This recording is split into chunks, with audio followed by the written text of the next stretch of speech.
What's up, Black Love fam and first time fam? Welcome to another edition of Man to Man, a part of the Black Love Podcast Network. I'm David Wazicki, General Manager of Black Love, and today we're going to talk to a man who, there's an endless list I'm about to run down, so I'm going to try to keep it short. Man's a musical genius. Yes, you are. Award-winning educator, activist, advocate for peace, author, focused on the importance of recognizing your own affirmations. Probably most importantly, if I didn't say father already, father, husband, man of love. That's what I see this man as, and I'm so excited to have him. So excited to be able to speak to him today. Excited to get into all the things. So before I get too ahead of myself, let's get man to man with the Karega Bailey. What's up, brother? Yo, David. Peace, King. What's good, man? How you feeling? I'm feeling better now. Wonderful. I'm already picking up on your energy. I'm with it. The vibe. I'm with it. I wrote down, as you listed off a few of the attributes, that I'm also learning how to rest in, right? I'm learning how to sit in it. Instead of doing that, learn modest deflection. Like, it ain't time for that. Like, sit in the agency of the affirmation of the power that you find. So I'm a sit in that, but I wrote down man of love. And that gives me the operationality for today's man to man conversation. Man of love. I dig that. Yeah. No, I love it. That's what I see. That's what I felt when we spoke on our first IG Live, man to man IG Live. And yeah, ever since then, that's all I see. That's all you radiate from being on Black Love, being on After Love, being on all the things with us, being out in the world right now, spreading love through your music and poetry and affirmations and fatherhood. And it's a trip. My God, yeah, It's a yeah, trip. for real. and again, with you, I feel like because of that, we can just go down so many roads. I want to, however, get you man to man, blue check certified. So it's that time. Bet that. We got one question that I ask everybody to get that approval. You ready, Karega? Let's rock with it. What does masculinity mean to you? Masculinity, to me, it describes servanthood. It describes, you're an agent of safety. I think that when it's defined only as physical safety, however, we miss a huge part of how we can show up as protectors, right? That's emotional safety. That's making sure the people around you are emotionally safe and physically safe. So it's a servant. You're an advocate of safety. And it would also include, in its most balanced form, it recognizes the power of the divine feminine, right? It's not seeking to be separate from that. It understands its interdependency, right? So it totally acknowledges, affirms, and seeks that balance. I love that. So no two people have ever said and given the same answer. And I knew your answer was going to go down that road a little bit. So I appreciate you for that. I'm glad you kind of led down that road, because that's something for me. I don't like giving people an answer to this question, but I do believe that what you mentioned, divine feminine, being able to channel both, be able to understand the dichotomy of these two energies that you have in yourself, that there is a masculine and feminine energy in everybody. Absolutely. However you label yourself, regardless of how you label yourself, they're both there. And it's just understanding how to tap into it is what I believe gets to define you and gets to define your masculinity or your femininity. Yeah, I really do wish for all of us to experience the power of both that's within us. You dig? Yeah. Yeah. So Absolutely. yeah. Absolutely. Well, you got the blue check. You got the shake blue it check. down. So Bet we in that. there. Bet that. I'd love to kick this off with something. I mean, there's a couple recent things, so I'm gonna go down both of these paths. The first being Erykah Badu, opening act for the Oh Queen man. Erykah Badu. Oh Listen, I man. love this woman. I was one of, still am at heart. I go back into my neo soul. Like neo soul was my era. Like I think as we get older, we always have that one era. For me, it was Erykah Badu, Jill Scott, Maxwell, D'Angelo, all those cats. That's my Vibe. bag. That's my That's a vibe. whole. That's That's a whole all day, vibe. all day. Put on the incense, kick back, Yeah. vibe Yeah. out. Good so, times. so when I saw you mention and make that announcement that you were opening for Erykah, I mean, how did that feel? And I know music is such a big part of what you do in your being. Man, how did it feel? It was surreal from the first word that you heard in my set, even before I approached the stage, was Jesus, right? This is the ill part. Like, this is the first record. It starts. That's the first word you hear. And that was a totally new way for me to enter a space, a show, period. Right? I like to try to create the context for people to have a relationship with my perspective, philosophy, experience without trying to introduce or indoctrinate. But it wasn't time for that, right? Like, just name that this is a show post-pandemic or mid-pandemic, however you define the timeline. But to even be able to gather, right, is a phenomenon, a miracle. And folks were just willing to receive miracles differently than before. So, first word, but how did it feel? I remember when I remember the first lyric of my set. I say, memories, they don't live like the real ones do. As soon as I said that, I knew it was on and cracking. It felt so electric. I felt my body alive. This was my first time back on the stage in some time, and I'm performing all new music, right? Oh wow! All new music, Wow. and it was separate from my soul development composition, right? So this is new music, new players, new relationships. Lauren Adams, so Lauren was still by my side. She's also one of the vocalists in Soul Development, but her and I have been creating music differently than Soul Development Fold, and she's been featuring on my projects, and I featured on hers. And but it was just so right. The best way I could describe it is, I mean, you're coming from the creation phase of this music, you start to identify with the music, and then you try to create a set from this new music you're creating to see what people's experience is going to be to this newness, right? Sure. So I didn't have any armor in terms of, like, I know this is they gonna rock with this, like, this is one of the crowd favorites. Exactly. Yeah.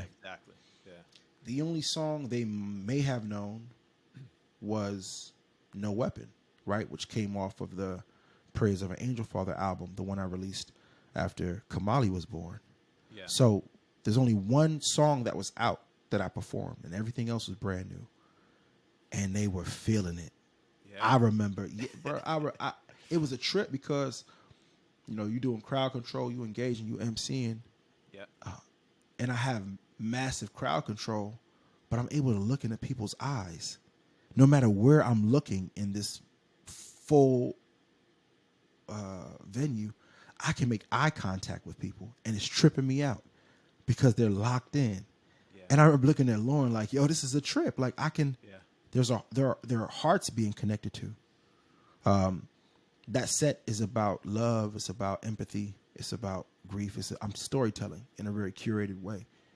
And I get to this part of the set where I'm inviting us to love from the margins, love the least of us, the left out and the looked over, right? Mm-hmm. And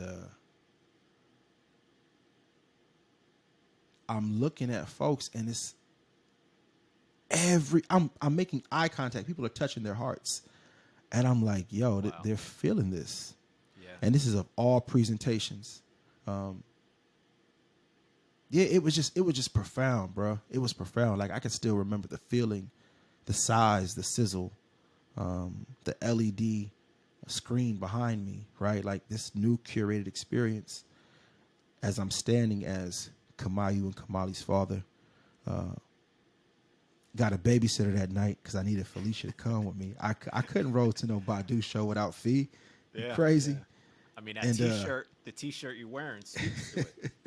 it's really true to how I see my lived experiences, right? It's not a gimmick. Fee is strong, and if anybody's ever got to sit in a room with her, you know how strong she is. Like, she has a strong presence. She has a strong silence, a strong voice. Even though it's not loud, it's strong. She selects her words so carefully, and it's a clear shot. So yeah, straight up, Fee is strong, and Kamali is strong. But yeah, the show, like, just imagine, man, like coming from where we coming from, the grief, the time away from the stage, the time away from making music. Yeah. No desire to perform music, no desire to have to say out loud. Like I could not imagine myself having to be an entertainer through some points of my grief. Entertainment was the furthest thing from me. And I still value that people find entertainment in what I do, but I don't have to show up as an entertainer, right? I can show up as a man of love. And the way I ride with music is just an experience. And it's happening, bro. It's really happening. I'm going to tell folks like this. If you've been rocking with me for any of these years through poetry, through music, like, go ahead and let folks know that you've been with me from the beginning, because there's about to be a lot of new fans, a lot of new listeners, a lot of new people searching for this type of love and light. And I just want, the home team to know that y'all still got me. Yeah.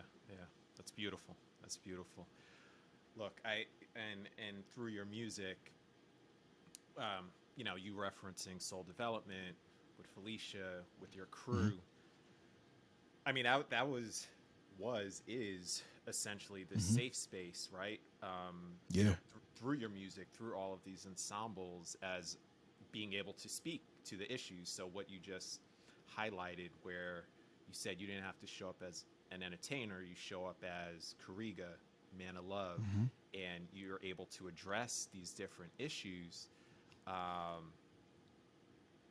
did this? I don't think we spoke about this last time, but how did Soul Development, pun intended, develop into this vessel that's able to speak to social justice, love, hope, grief, and all the things? Like, where did we even? This is a trip.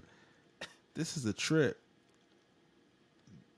Soul Development was born out of a chapter of grief.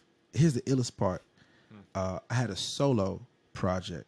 Okay, that album was called Peace King. Okay. And it addressed love for ourselves, love for the identity, love for black people. And then a black man killed my brother before my album came out. I'm telling y'all the truth. So this was so challenging because I didn't know if I still could be Peace King if I believed in any of that shit. Right. When it go down like that, I remember feeling so unworthy of the identity I was pursuing, because I felt like at that point it was a farce. Revenge was far more on my mind than anything else, than any community repair, safe space. None of that was on my mind. So it was this duality that I had to learn, right? But so I'm creating this project, and each year I would come home to Sacramento. I actually started off with poetry in bookstores, like all these venues, and I kept outgrowing these venues, right? Until I was able to book these bigger venues in the city when they learned what I was bringing. It's just that no one had ever seen it, so they didn't know what to call it, right? And I would bring a band to give a live experience. And so these folks and I had developed close proximity, developed love for one another. And these were the same people that were willing to hold me when I lost my brother. And I needed the show now to have a more healing agency. So I never forget, somebody came and was like, yo, this is like, this felt like church, right? And I was tripping because we in the middle of the club. It's a club setting. There's a bar, there's a venue. We go from social justice, addressing the inequalities, to taking a look within self. And before you know it, right, the audience is holding hands. And it's a prayer happening. And my dog is like, hey, Reeg, I don't know what you doing, bro, but I felt it. So we put soul development together out of that need for the live experience to have healing power, right? And the MD, Damani Rhodes, he was a childhood friend who played at my brother's funeral. And he told me, if you ever need me for anything, I got you. And that was the beginning of like a 7-year installation, like just right up to the pandemic, where we were creating this music together. Brittany Tanner, the lead vocalist, we met in DC during our DC days. Her voice was always so powerful and medicinal when I would hear her perform in her solo capacity. So I asked her, you know, what would it look like if we could combine and create this music together? And then we moved to Oakland, right? And Malcolm. So then that's when Lauren, who everyone knows and loves, Lauren was me and Felicia's sister at Hampton, right? They were music majors together. So when I moved to Oakland, I said, Lauren, we have a performing arts school we're opening. I know this is your passion, your background. Can I get you to move back to the Bay? She was in Miami at the time, but she's from the city. She's from San Fran, Filmo. So I'm like, I got an opportunity for us to get back to Cali. And Lauren came, and that was the formal, cohesion of soul development. And it was just, it is and was and still remains this iteration of story and music and healing. And just also, right, like I love the fact that composition is me and 3 women. Right. It's taught me so much about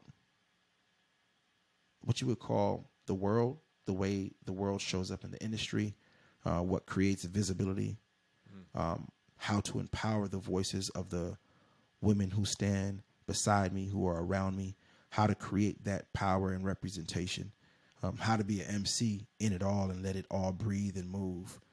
You know, it was like, it gave me just a level of depth and insight and practice. And also just like having to live through a world that was socially changing as it pertained to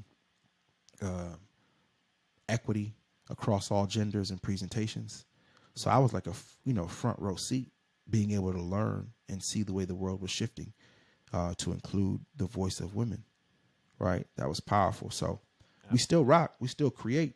Lauren and I just released this fire September cover of Earth, Wind, and Fire, but Lauren made this fire arrangement, and it gave me a chance to also speak about what September means to me and my family.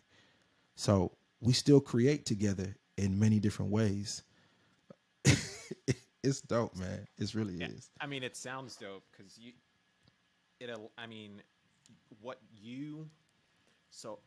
soul development, Felicia, what you're all touching on collectively are in so many different areas. But I feel like there's this unified vision, this unified energy, if you will, that you're distributing, whether it's through your poetry and affirmations as an author, whether it's through your music, whether it's through, solo, whether it's through your interviews, whether it's through your podcast with Felicia, whether it's through all the things, right? Like everything. What's beautiful and what I always acknowledge when I see something from you is that everything is interconnected. Everything's interconnected. Everything. It all had to do with me finding my purpose, like knowing who I am. And no matter what my occupation is, I know what I do for a living, right? And the goal is to have whatever I'm occupied doing be consistent with my purpose, right? Your occupation is just what you're occupied doing. So I would like to think that we all deserve to be occupied with purpose. So that's why all these things overlap in such a way. I don't know exactly how to describe. I haven't seen it before. Maybe we'll look at it in my lifetime and just kind of see, I know that I'm a storyteller, right? I do know that. And I do know Clearly. that stories move Clearly. people. But it's just profound in many different iterations. The story shows up. But I also learned that I also learned not to have to force my story into one particular genre, one particular medium. Right. Right. And I learned that from music, because it just gets so challenging trying to put it all in a song, pull it all in a set, put it all on the album, especially when you're operating at the level that I'm operating at. Although I'm laughing because it's about to change. But, it's the music industry, however it defines itself, it hasn't seen what I'm coming to do. I mean, It I hasn't seen. personally, I don't think it's seen. So far, I don't think. Sorry to interrupt you. I don't think it's seen what you've brought to the table already. And this is being honest. And I look. As we grow in this relationship, albeit so far it's been virtual all the way, and I cannot wait until I feel your energy in person, brother. But For real. seriously, but from our interactions, from the music, from the affirmations that I have on Spotify on my phone since we spoke last and it was released, like it hits. I mean, I have goosebumps again because those words hit. Just let it be clear. Anybody who has not come across the SOL Affirmations, available on podcasts and available on Spotify, and I'm sure some other streaming. Everywhere. Everywhere you want it. Please go find it. If you need that daily inspo, that extra kick of to like just get down to the spirit, whew, that's it. Like I said, I have goosebumps right now because I'm David, this back is to so these powerful, words, man. Seriously, This is so powerful. It's so powerful. It's a powerful design of words. And even look where the affirmations come from, right? Like this, if anybody who gets their hand on the text, you'll see that I acknowledge that the investigation of these things started shortly after my brother was taken from me. And they continue all the way through the birth of my first child. Like the investigation hadn't stopped. Exactly. And I got with my music director for Soul Development, Damani Rhodes. You'll hear a lot about him. And we had played a show in Oakland. Felicia was pregnant with Kamayu. Okay. And I was like, I want to create this affirmation project. At the time, I was teaching in the classroom, so I was trying to create a tool for my school so that the parents could have something to listen to as they dropped the students off. I wanted to invest in them even before they got to school, right, with these words. Yeah. And we recorded it while we were pregnant and had the courage to finish it after our loss. Because I saw the world experiencing grief and I couldn't sit on what I knew would add value to finding the love in grief, right? I just couldn't withhold it. Like Kamayu had to touch the world. But it's a trip because I saw fit to like, hey, I'm going to put an affirmations album out. What?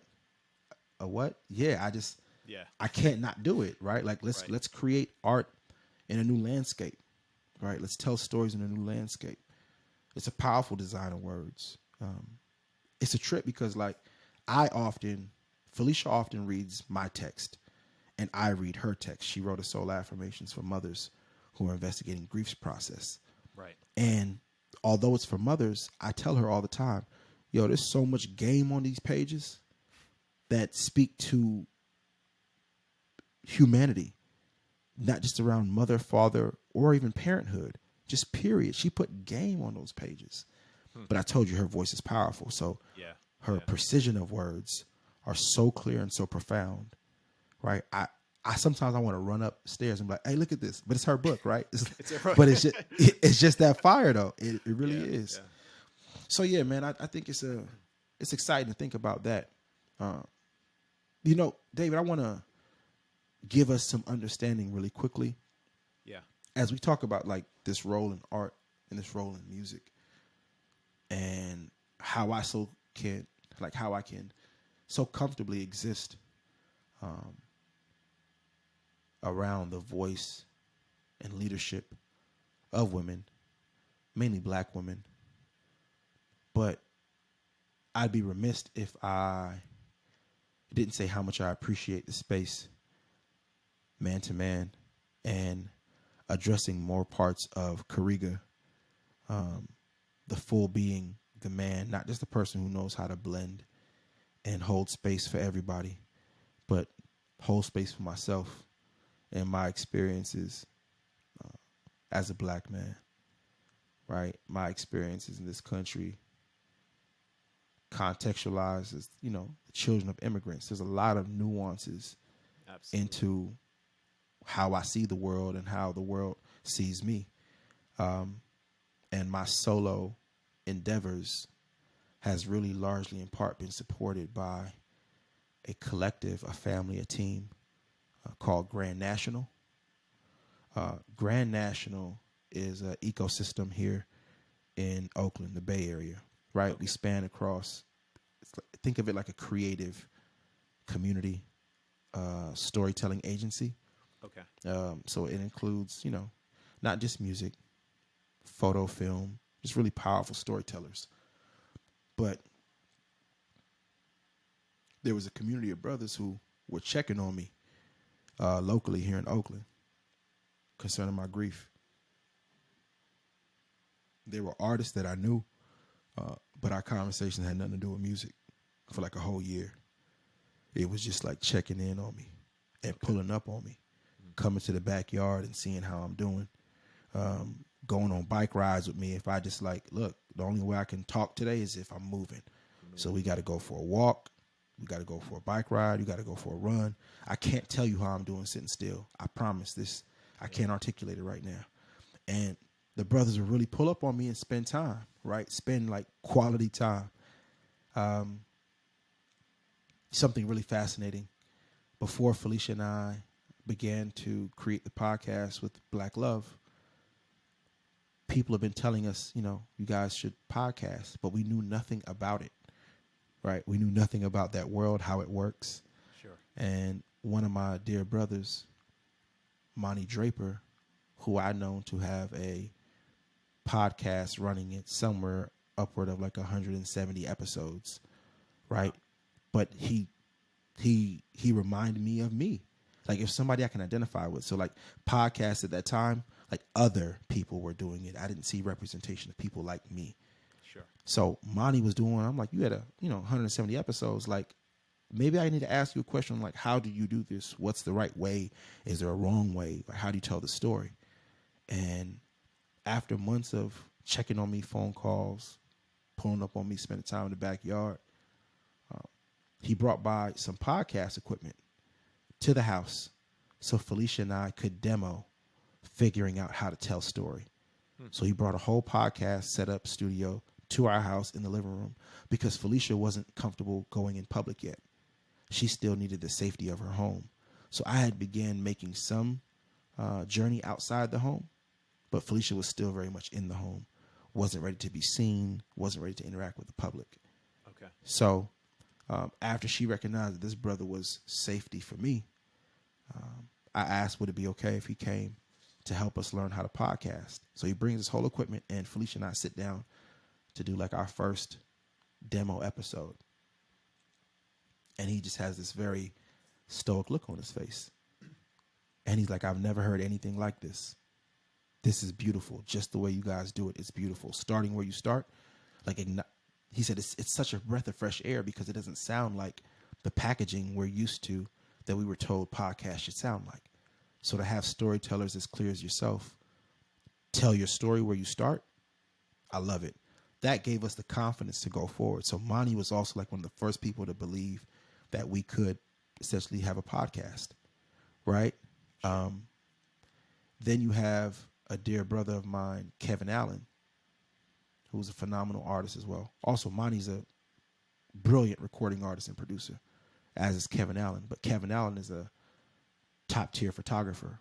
Much of the photos folks have seen of my family, especially of Kamayu, Kevin has taken.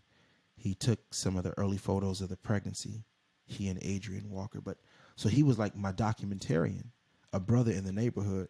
We lived near each other. And I used to see him at the lake with his daughter. He has a number of daughters, but I'm talking about the youngest one, Savannah. She's about 3. So seeing him at the lake with his daughter was one of the coolest things I ever saw. Because I also knew him as an artist, but the lake is like the water hole in Oakland. And Okay. you don't have to be the public version of yourself. You can be the family version of yourself at the lake, right? So let's just say no matter the level of celebrity, whether you're talking E40 or Mr. Fab or whoever you want to think of in the Bay Area, Too Short, like the lake is where everybody goes, and you can be you're the family version of yourself. Like folks will still see you, give you a nod and respect you, but they're not intruding because it's the lake. Yeah. So Kevin was always at the lake with his daughter, and I just thought that was fly, right? Like, damn, one day I want to have my kids at the lake. But yeah, I'm naming these brothers in the agency because they showed up for me. And I'll tell you more about Brookfield Deuce and some other amazing storytellers. But they showed up for me with no requests, no ask for returns, just like about my wellness. And I needed black men to have more in-depth conversations about the challenges, about the rage I would feel in my body, about the need for me to have to still provide for my family in some way.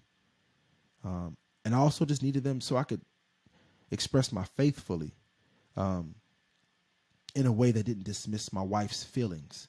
So I would often have my faith and my wife would have her feelings, and they don't sound the same. But I know how to be present for her feelings. But I needed somebody to say, hey, look, bro, it's hard, it's crazy, but this is what God is doing for me. And I ain't bullshitting you. This is really happening.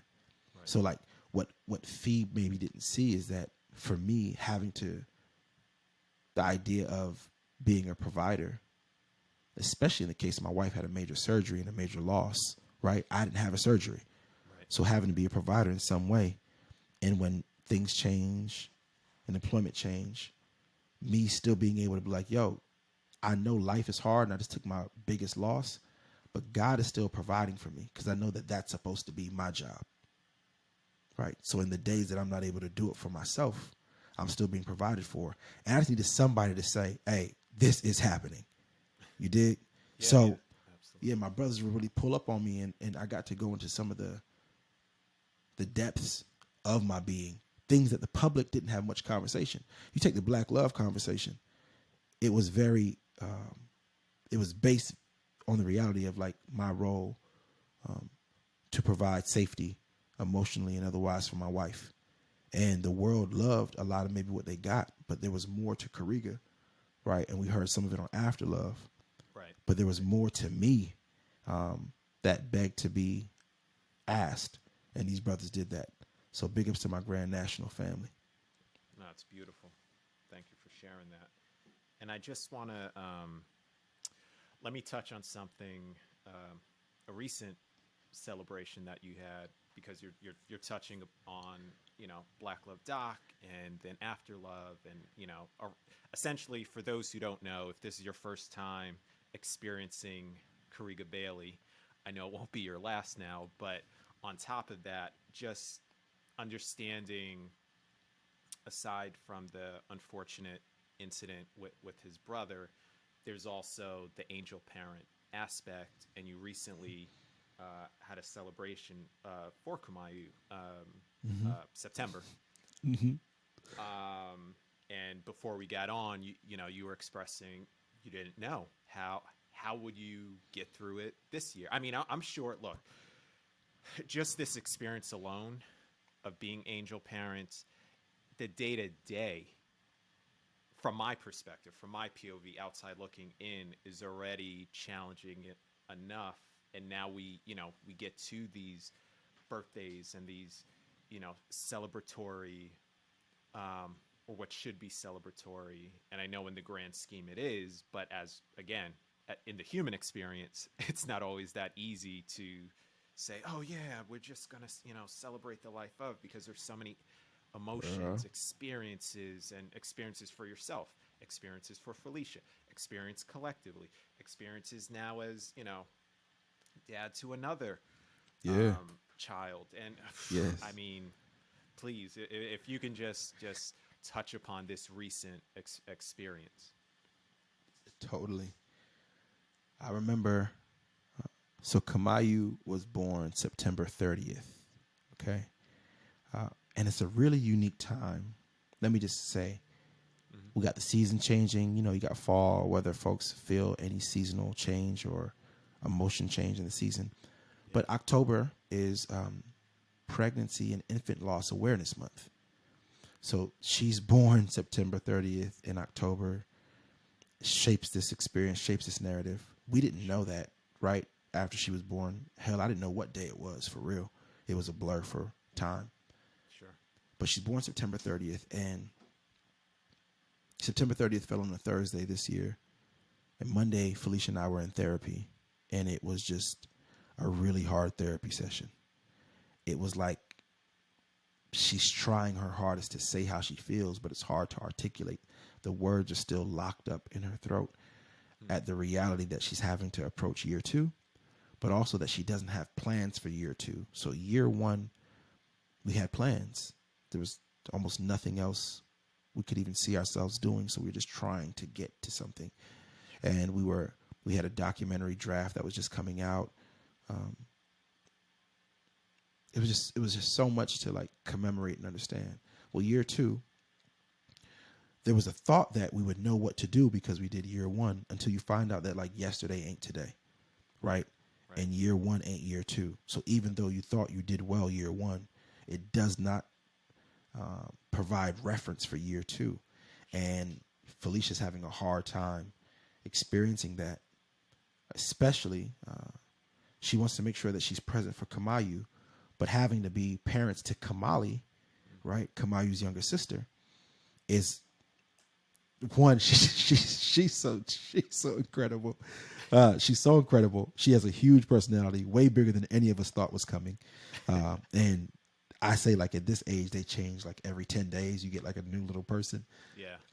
But this was hard because Felicia felt like she was not going to be present for Kamayu. Only Kamali, her child that's here, and she did not like that feeling. Sure. But she also grew up with less siblings around and family than I did. So I know what it's like to grow up in a big family. And sometimes, like your birthday, you'll know your love, but it may not be a big deal, all depending on where you fall before or after a holiday, where the budget is. Like, But I've seen many of these. And so I knew how to have peace with, like, little as much with love.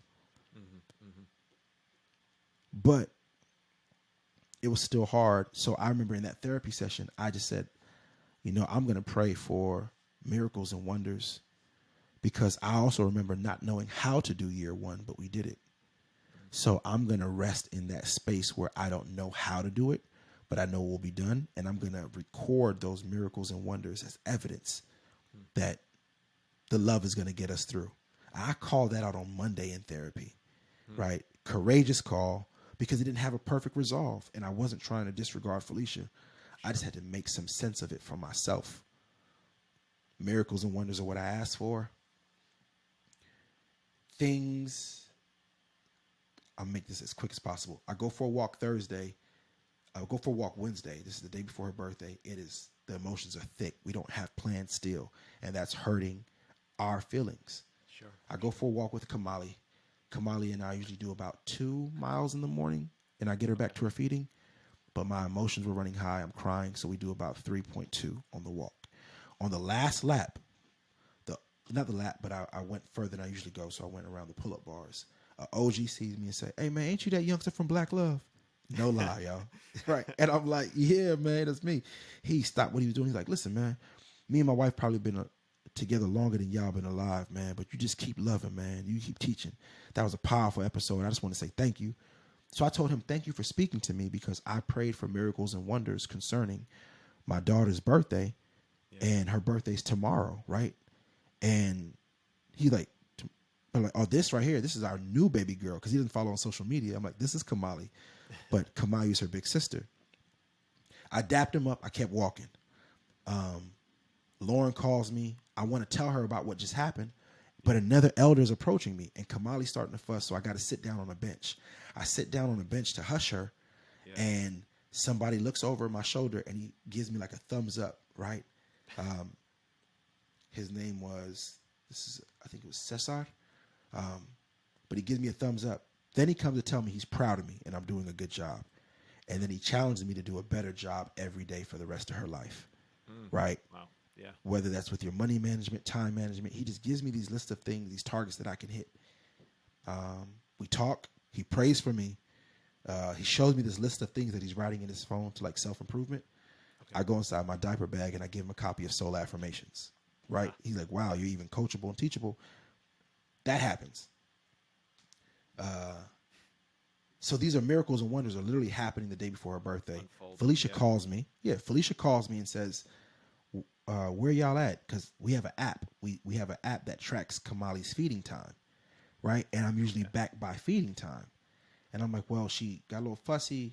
I need a longer walk. She's like, okay, I'm coming to you guys. Felicia never joins us in the middle of a walk. Okay. I'm like, perfect. I can tell you about the miracles and wonders I saw on the walk.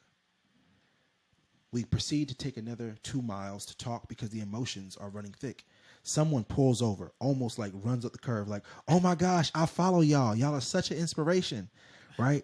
And I know it's your baby's birthday coming up, so I just wanted to just see y'all and just love y'all. I just finished telling Felicia about 2 miracles and wonders, and now she witnesses the third with me. Yeah. Those things give us a break to help hold what we couldn't define. So that night we decided to go to Target to buy a candle for her birthday because we want to be at least intentional about the candle. However, when we're there, Felicia decides to pick up like party plates and napkins. We have no party. We have no guests. We have no invitation. We have no plans. Felicia buys the table setting. And then she buys some balloons. So I'm putting Kamali in the car seat at 9:55. Target closes at 10. I run back inside Target to see if they have a helium tank.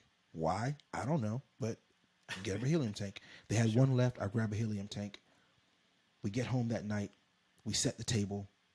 We blow the balloons up. We create a festive atmosphere for us to come downstairs the next day, right? To walk into the flowers, the sunlight, the balloons. This is how we plan to start it. We don't know anything else. Right. I wake up to a text message at 4 a.m. roughly. It's a friend of ours, Angel, in D.C. She says, bro, I need you to be up to receive a delivery. It's coming to the door. Okay. I go down. I make it to the door after the delivery is there. And there's a birthday cake waiting at our door before we ever even left. All Felicia wanted to do after we set the table, she's like, damn, I wish I would have got a cake, right? And she tries to look for cake that night, but she can't find any cakes because everything is closed, but she wants a good cake. Wow. So she's like, I'll wake up in the morning and I'll see who has a basket cake. There was a cake waiting at our door before any of us even woke up and decided we needed one. Amazing. So that's the type of birthday we had, miracles and wonders. And then one of the homies hit me up. I have the graphic shirt that says Baby Bailey Girl. A year ago, a partner was like, hey, I got a new shirt business. Let me make some shirts for you. I'm like, oh man, I appreciate it. He's like, I'll grab that image offline and I'll do something with it. This is a whole year ago plus. Yeah. But the pandemic comes, we don't see each other. So he reaches out to me like, man, you still want the shirts? I'm like, absolutely. He's like, okay, I'm going to add something new to them. Under the Baby Bailey Girl image, he adds the infinity loop with a heart.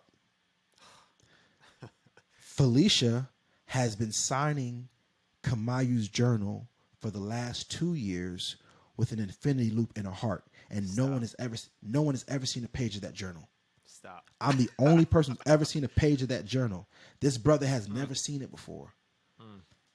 DM on her birthday, the morning. Hey, bro, I got these shirts if you need them. So I had a helium tank, right? Yeah. And I had balloons. Yeah. So I'm like, all right, bet. We're going to sing happy birthday here. Then I'm going to drive to SAC, and I'm going to give my family these shirts, and we're going to have a balloon release on my mother's lawn. That's how her birthday went.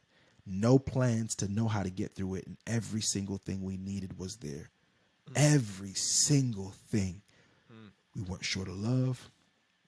We weren't short of light. We weren't short of joy, tears. We felt it all, and it all happened, came together so beautifully. Bruh, it's so beautifully.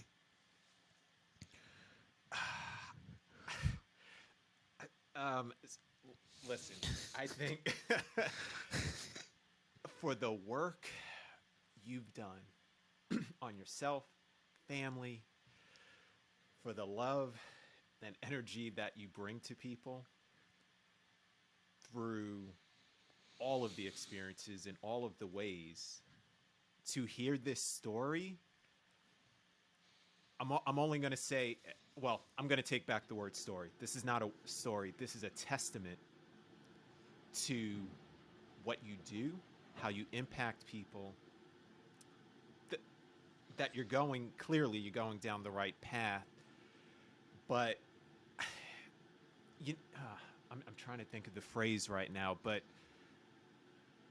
there's something to, I'm a big believer in energy exchange, and I truly believe what you all have been putting out, all of you, Kamayu included, especially, what you all have been, what you all have been putting out, this should not even come as a surprise, but I am so it's so beautiful to hear that it manifests and it justifies what I know to be true. Wow. So, energy exchange. Yes, energy exchange manifests. This justifies. is like one, thank you for sharing this. I was so looking forward to this interview because I had all these experiences, and I have a journal that holds them. Right, I documented the miracles and wonders, and there's more, and it just blows your mind. But I went from telling Felicia about them to her and I seeing them together. Right. Two of them happened on the walk without her, and everyone witnessed. One of my favorite miracles and wonders, we're releasing the balloon on my mother's lawn. I told you all know about my brother who passed. When he passed at the time, he drove a 2000 silver 745. Okay. You know which one. Put it in your head. You get the visual. Exactly. I know it. When we are just about to release the balloons, and I have it documented too, a silver 745 bends the corner right in front of my mom's house. I look at my brothers and they know exactly what I'm saying. My dad is like, wow. Everybody in the family is like, yo, this is, but I was telling them about the miracles and wonders. So now we all had one that everybody can identify as this car just bends the block and just drives off. And we all saw it. I have a joy about growing up the way I grew up, taking the losses that I've experienced. Being mischaracterized, misjudged the way I have. Experiencing the margins the way I have. And I still have this much beauty, this much joy in a life that's worth living and obviously still budding beautifully. I love that this is my experiences, and the goodness that I believe of us isn't framed only by privilege, but I've actually learned it. I've learned this hope. I've learned this joy. I've learned this love from the margins. Right. So that's why I fully believe that there's room for us to be well. There is room for us to investigate our thoughts and feelings, and then surely start to observe the miracles and wonders that appear, right, when that intention is set. I was so looking forward to this conversation, one, because I remember the magic that you and I shared on our IG conversation. Yeah. But I needed a place to bear witness so that this doesn't get lost in yesterday's news, so it doesn't get lost in silence, or lost in some other global happening that may not be as beautiful. We've been having a lot of angst and discord in the world. So I'm so glad that I got a clear and open day, right, to say that these beautiful things happened. Yeah. These profoundly, I'll add, before we got to my mother's house for the balloon release,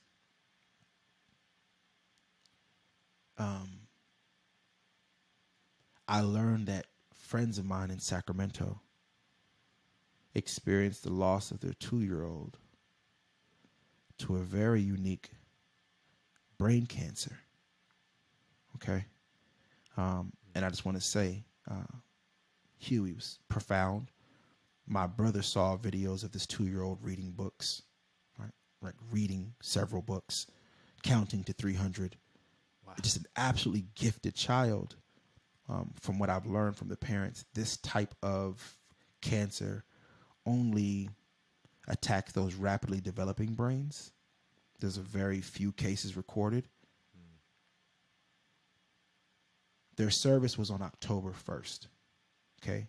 Kamayu's birthday was September 30th. Yeah. And we learned about the service the night of Kamayu's birthday. My older brother was there helping to set up. He called me with tears in his voice and just like, bruh, just calling you because it's hard to set up. So Felicia and I are it's the birthday night and we're trying to make room to figure out if we could even be in another city early. You know what it's like leaving with a new child. It's like, I don't know what targets we can hit. Right. But long to the short, we made it to their service before Kamayu's birthday party at my mom's house. Wow. So we go straight from Oakland to Sacramento to their service, and then we proceed to my mother's house. Being able to be together without needing to have answers, explanations, or even sharing our experiences, just being present is profound. And I always look to serve before I advise. I look to serve before I can say. Because what can you say to a parent who lost their child? There's no words you hold. Even if you yourself have lost a child, you don't have words. Right. This is this child. This is their parents. And you just make space. So Felicia and I and Kamali being able to show up was so... I remember how scared I was the night before. Like, how do I show up? Right? One, I want to make it, but how do I show up? And then we just reminded ourselves of what we know. Right? Presence is profound. It's not about what you say or do. So we got together and we learned that they have a daughter, Sage. Her name is Sage, and she's just 1 week older than Kamali. So wow. What we get to have is a bond around our second children and them being so close in age that although we haven't spent time with these parents before, we have so many similarities that we can spend time, and having to take care of the children is not an excuse for us not being able to be present together, right? We can even take care of our children together. Right. So just about, as I think about man to man, I just want to send my deepest love to Michael, his wife, Dominique. I think, and he said, right, I don't know what I need. I don't even know how to say what I need. And I'm like, for sure. But I want to just have the courage to lift him in love as well. Right? The world is happening fastly all around us. Mm-hmm. You dig what I'm saying? Like, all around us is happening. But every experience with grief is an opportunity for love. Right? Yeah. Every experience with grief is an opportunity for love. And you said it yourself, right? I'm a man of love. Absolutely. So, absolutely. Yeah, man, man to man, I looked forward to this space like none other, man. This is my first time being able to talk about my weekend. You know what I'm saying? So, I appreciate all of this. I'm glad we can provide this space. Two, I'm glad things led up this way. Mm-hmm. Where you could have this kind of space to be able to express and leave it open. I think there is, I think with these conversations, I think with these sort of experiences, I think with you sharing these type of experiences, my my always hope coming out of these conversations and being able to now distribute and kind of transmit these energies, if you will, in these conversations and words and feelings and emotions, that there are other people, man or woman, because I know we have listeners of both, that you can pick up on this, you can take from this, and I hope you can yourself be able to open up. And it doesn't always have to take a podcast. It doesn't have to take certain types of folks to be able to be vulnerable and open. I mean, you express it yourself with the miracles and wonders that unfolded over that weekend, and inclusive of going to this service, and now you have this new set of family members, if you will, that you chose, that now you can experience within the dynamics of parenthood and having your daughters and around the same age, I mean a week or two off, and be able to have these experiences. Look, I think there's something to this thought of always being able to look to I'm trying to, I want to say this in the right way, but it's not going to be perfect. We're not perfect, but just being able to look to the possibilities of, I think that's what I'm trying to look well to said. say. Well said. Well said. It's healthy to be able to have that door open. There are lived experiences and often chemical imbalances and other things the mind can do that a lot of folks don't know that door of hope or possibility is even open, right? It doesn't exist. Everything is dismal. So I enjoy being able to create a canvas, a conversation in which we remind folks that there's another door, right? The door of possibility. And I just want to say, like, whether it's podcast or however folks are finding room to tell their story, I just want to encourage folks. Every space I go where I share my story, I want to encourage you to share your story in some way, whether it's the pages of a journal, whether it's an audio recorder on your phone, a voice note, a video, whatever you can do. It's not even also just about like how far the story gets or how many people listen. It's an awesome reminder for you on where you've been. Life is going to happen at an amazing rate, and you can't remember all the details of the day. So tell your story however you can.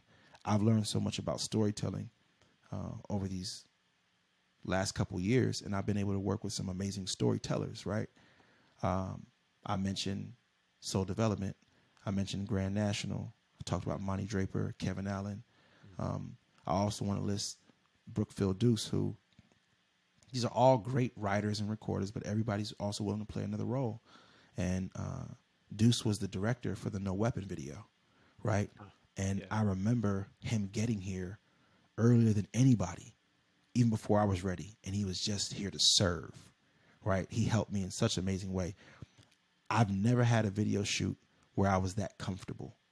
Like, I had little to worry about, and a story was told, a really huge story, right? This was like the beginning of the next chapter. Here comes Kamali and Salvatore, who's been the lead documentarian.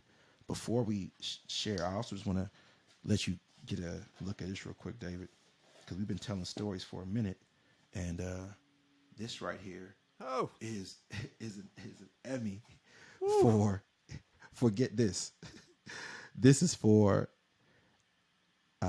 outstanding achievement in the human interest, long form content, right? So we have a documentary, Dear Beloved, and also loving and celebrating my brother, BJ McBride, who was the director of this film that told the story of the mothers that we've been working with. I was challenged to write some music for this project, wrote some amazing music for it, been working with the mothers. So like, I'm just encouraging folks to tell that story. Like you said, the record industry at large hasn't figured out what I'm doing, right? I just want to say this for a fact. We received an Emmy Award for a production that only had 4,000 views on YouTube. Wow. say that twice, right? So it shows me that what we're creating is necessary, even if it's not necessarily popular. Right. But it's necessary. It's very necessary. And I think the truth will find the light. And firstly, number one. Number two, do not keep that thing in the box. Celebrate your blessings, Karega. Oh, for sure. It was only in the box because it just came from SAC. I brought an Emmy to the hood. I brought it to South SAC for my mama to hold, for my brothers to hold, for them to recognize, because this comes on the heels of my brother, right? This story is about my brother and my daughter. So on top of coming to celebrate, the family didn't even know it landed, and I pull out an Emmy right in the middle of South SAC, and my family's like, what? Yeah. You dig what I'm saying? So like that also happened as a miracle and wonder. Man, listen. We're gonna end on that note because again, this is the ongoing dialogue. We're gonna make our own mini series within the Man to Man podcast series, because this is beautiful, and I always just radiate with our conversations. I'm going to skip over how we usually end it. We usually ask for daily routines and rituals. Go check out the IG Live series me and Karega did. You'll get those tidbits there. All that body, soul, mind is there. But I hope people have caught the gems that have been put down here. The energy that's been put out here. I think even this last piece, and I'm not looking at it from a things perspective. You know, you got the Emmy. That's beautiful. It's big, and like I said, celebrate those blessings that you get. However, for me, it just really shines a spotlight on the bigger thing here. That I'm hoping, again, all listeners have felt through this, is that my true belief, and I dare you to prove me wrong on this, there's always more good than bad in the world. There's always more love than hate in the world. Yeah. There's always better than worse in the world. There's always more than lack. And I know in the hardest of times, God knows, even with this conversation, I've had my own things. Everybody in this world of 7 billion plus have had their own things. But in the grand scheme, once you cut through the clutter of social media, the clutter of mainstream media, the clutter of the bigger machines leading you down what is out there in the world, once you cut that out, I dare you to not find and witness what we just listened to through you, Karega, as well as just the daily blessings that are out there. I truly, that is my, I'm putting it out there. When I see you, I'm going to hug you so tight, bro. Because your framing of words is so key to my experiences, but the space you create, the times we've been able to have these conversations, like I feel kickstarted for sure, right? This is like going to be an amazing day. I have so much gratitude and clarity, and I thank you so much, man, for forming this space. It's always massive love, right?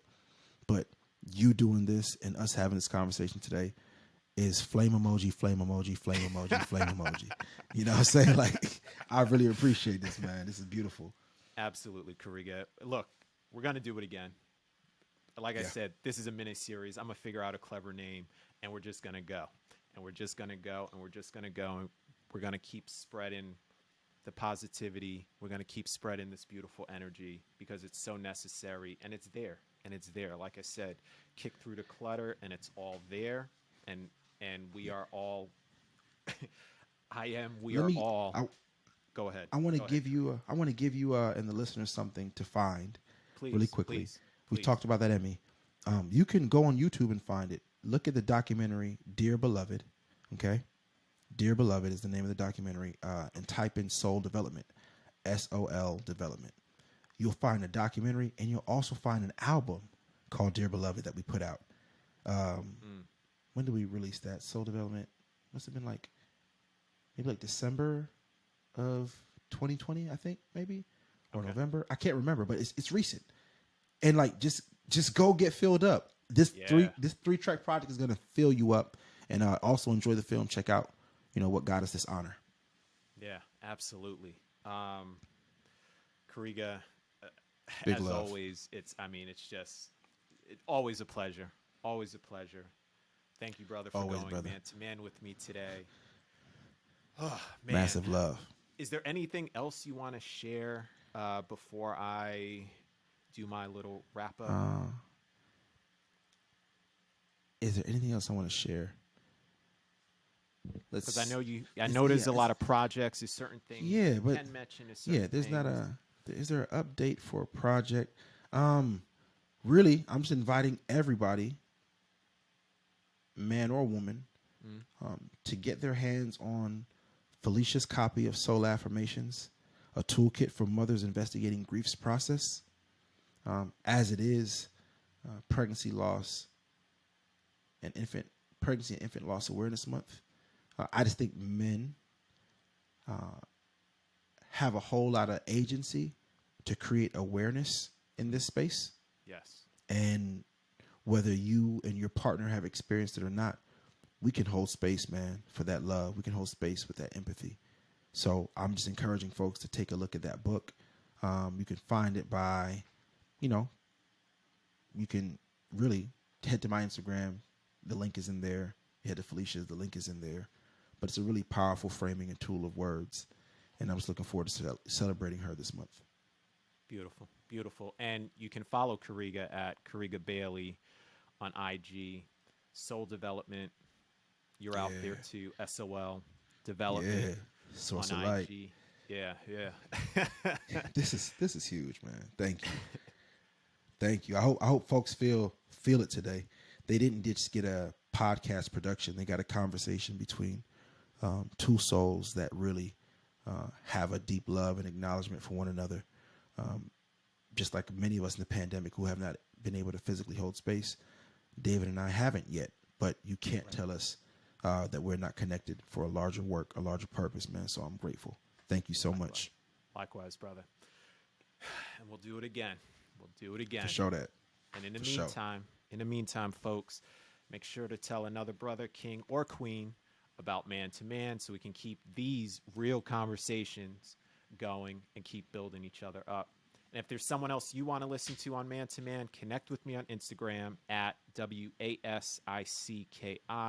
Wazicki on the gram. I'm there. Shout me out. Hit me up in the DMs. Let me know what you want to hear, who you want to hear. And again, let's keep these things going. Until next week, fam. Peace, love, and fire emoji. Fire emoji. Fire emoji. Fire emoji. That's how we talking it. More fire. More fire. Bet that. Big love, G. Peace. Peace, love, and fire emojis. That's how we rock it. There it is. Peace. All right. All right, cool.